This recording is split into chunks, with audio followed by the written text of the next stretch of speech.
dad shacab ah hooyo iyo wiilkeedii yaraa 6 carruur oo kale ayaa ku dhaawacmay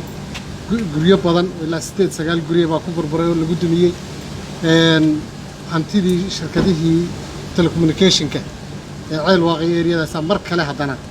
Somtal iyo Hormuud baa lagu burburiyay waxa soo dhan runtii waxaad gudub waana cambaaraynayna waxaan rabnaa halkan aan uga sheegno dawladda Kenya had maanta laga bilaabo ciidamada cirka Kenya duqeyn kasta ay geysanayaan waa inay ku soo wargeliyaan taliska AMISOM iyo dawladda federaalka Soomaaliya iyagoo ay ku soo wargelin dawladda federaalka Soomaaliya iyo taliska guud AMISOM ma fulin karaan wax duqeyn kumana soo xad gudbi karaan xuduudda taas waa taa magaalooyinka ay dhibaatadu ka dhacday waxa kamid ah Ceelwaaq waxa kamid ah Ceelcadde waxa kamid ah Cawsqurun waxa kamid ah Dhadhaable xuduudaha waa garanaysaa magaalooyinkaas u dhow gobolka Gado xuduudaha u dhow oo dhan ayaa si xun loo waxyeelay aad baan u cambaaraynaa waana ka xunahay waana u tacsiideynaa intii gooriyootay dhaawiciina wuxuu inoo jiifaa carruurtii isbitaalada ilaahay inuu boogeedhayo ayaan ilaahay weydiinaya qodobka labaad waxa weeye arrinta ciidamada Soomaaliyeed ee dalalka dibadda tababarka ugu maqan sida la wada socotaan dunida dal kasta ciidamadiisa qaarna gudaha lagu tababaraa qaarna dalka dibaddiisa ayaa tababar loogu diraa intii dawlad dhiska Soomaaliya uu bilowdayna nidaamka ama sunnahaasi saas uu socday dalal badan ayaa ciidamada tababaray oo aynu uga mahad celinaynaa qaarna ilaa hadda ay loo tababaraan qaarna mustaqbalkeenu rajaynayna inay noo tababari doonaan laakiin waxaad moodaa in la siyaasadaynayo ciidamada ku maqan ciidamada Soomaaliyeed ee tababarka ku maqan sideedaba ciidan waxa noqda waa la yaqaanaa waa qof fara majuura qangaara go'aansaday inuu dalkiisa iyo dadkiisa iyo diintiisa iyo sharaftiisa difaaco ma jiro qof lagu khasbo inuu ciidan noqdo qof waliba isaga ikhtiyaar u doorta inuu dalkiisa iyo dadkiisa iyo diintiisa iyo sharaftiisa uu naftiisa ku bedesho dhalinyarada go'aanka qaadatay waa ku hambalyeynayna inta lagu hurdo ee lagu seexanayo ee lagu ganacsanayo ee siyaasadda laga sheekeynayaana waa wiilasha iyo gabdhaha u taagan difaaca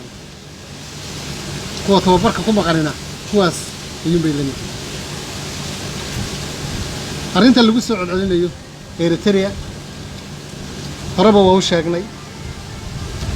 sida ay wadamada kale ee Turkiga iyo meel walba ciidamada inoogu maqan yihiin Eritrea ciidamo tababar ku maqan yihiin horena waa u sheegnay qayb bay ka yihiin wadamada inoo tababara laakiin ma jirto ciidan Soomaaliyeed oo ka dagaalamay Ethiopia ciidan Soomaaliyeed oo qabsaday Tigray ma jiro ciidan Soomaaliyeed oo Aksum dul fadhiyaan ma jiro laga yaabaa shacabka Soomaaliyeed inay arrintaasi la yaab ku noqoto waa ilaahay mahadii bari dhaweydun bay ahayd markii la isku haystay xeebta Liido la lahaa ciidamada Ethiopia xeebta Liido maraya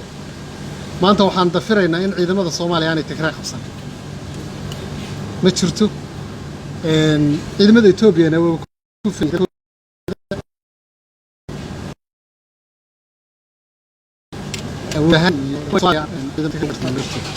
taasna waxaan rabaa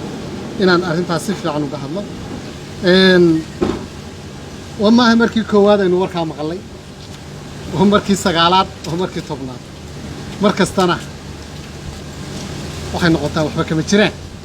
oo la ogaadaa sababtay dadku waa human being oo binaad siyaasiyiinta dunidu kama hadlaan tababarada ciidamadooda sababtoo waa sir qaran